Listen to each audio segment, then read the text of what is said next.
And we have one more question. This one comes from Ross Barber. Excluding people named Mark Walsh or Co Stompe, who would you most want to win a major who's currently outside the top 32 in the world?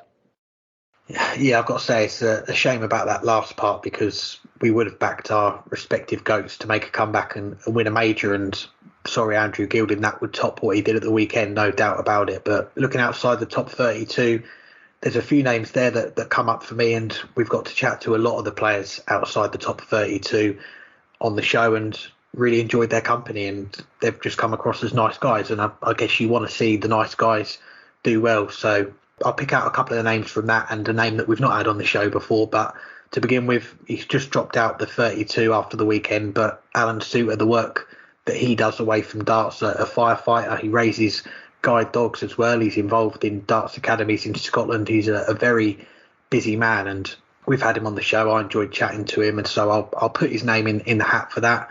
I'd also put Roby John Rodriguez in that mix as well. We saw what he did last year, get into the World Match Play, and that Euro Tour final that he had with Luke Humphries, one of the games of the year away from TV, and the showmanship that we saw last year with the 180s, getting the 2 treble 20s, the pause, revving up the crowd. He's a great character when he's on form, and to see him go deep and win a major, I think that would be an entertaining watch for us to follow. And my third one, sticking with the entertainment factor, you actually mentioned him on the show earlier, and that would be Karel Sedlacek. I know his English isn't the best, so the interviews would be pretty tricky. I don't think we'd get a 15-20 minute one-to-one with him after winning a major title, but I'd love to see how he'd celebrate a major title win. And you've got Matt Ward as well, he's manager at MDA. I'm sure he'd have plenty of ideas as well, and if he did it wearing that Max and Paddy shirt as well, I think that would get a lot of attention as well. Seeing someone wear that shirt lifting a world match play or a world championship, that would be an image that